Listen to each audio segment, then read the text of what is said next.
Muito bem. Vamos ver a deserdação. A deserdação, gente, é um instituto criado para, evidentemente, excluir herdeiros necessários. A finalidade da deserdação é excluir herdeiros necessários. Por quê? Porque se eu quiser excluir herdeiros não necessários, como é o caso, por exemplo, dos colaterais, basta eu fazer um testamento deixando meus bens para outras pessoas. Então, se eu não tenho herdeiros necessários, eu posso dispor de 100% dos meus bens em testamento.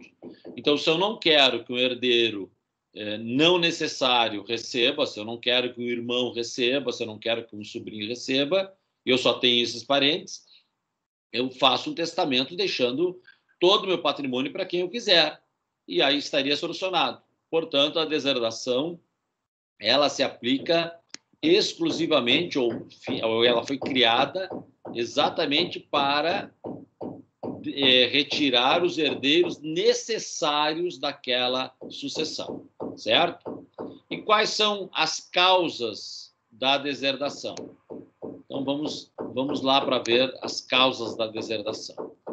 O primeiro grupo de causas de deserdação está lá no artigo 1814, que são as mesmas da indignidade, certo?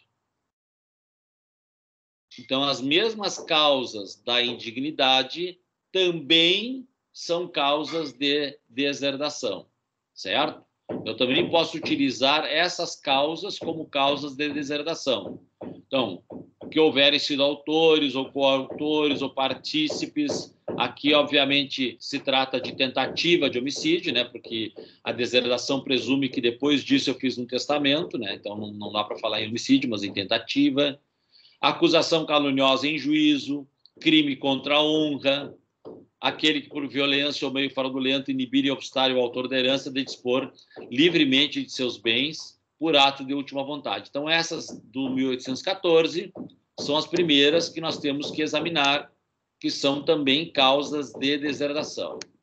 As demais estão lá no artigo 1961, certo?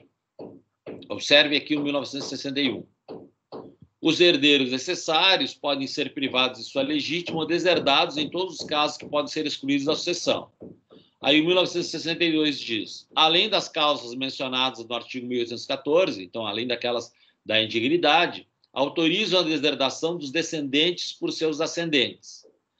E observe que o 1963 fala a mesma coisa, só que diz deserdação dos ascendentes pelos descendentes, certo? Então fala lá, ó, ofensa física, injúria grave, relações ilícitas, o madrasto ou padrasto, para o caso de deserdação de descendentes, ou relações ilícitas com a mulher ou companheiro do filho do neto, ou com o marido ou companheiro da filha ou da neta, para deserdação de ascendentes, desamparo do ascendente em alienação mental ou grave enfermidade, e desamparo do filho ou neto com deficiência mental ou grave enfermidade, certo? Então, 1962-63 resume-se a ofensa física, qualquer tipo de ofensas físicas, injúria grave, relações ilícitas, são relações sexuais, aqui explicitado como ilícitas, e o desamparo.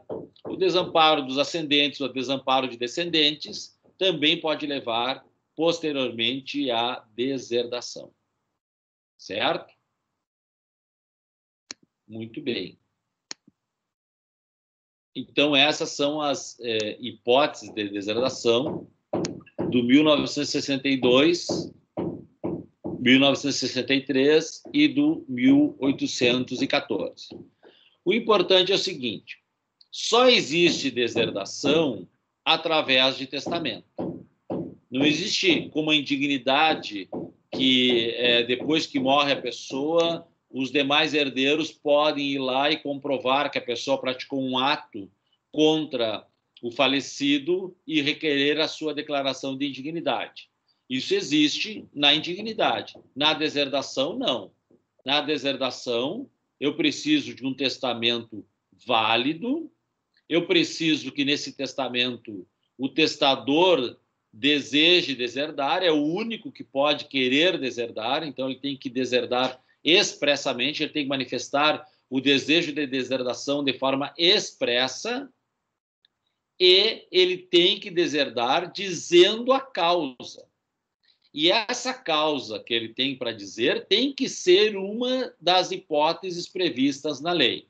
Então, ele não pode querer deserdar sem dizer a causa, ele tem que dizer a causa, e a causa tem que ser uma daquelas previstas na lei, certo? Então, para que ocorra uma deserdação válida, é necessário um testamento válido, um testamento em que eu diga expressamente que quero deserdar alguém por tal causa, e essa causa seja uma daquelas previstas no 1814 ou no 1962-63 do Código Civil. Certo?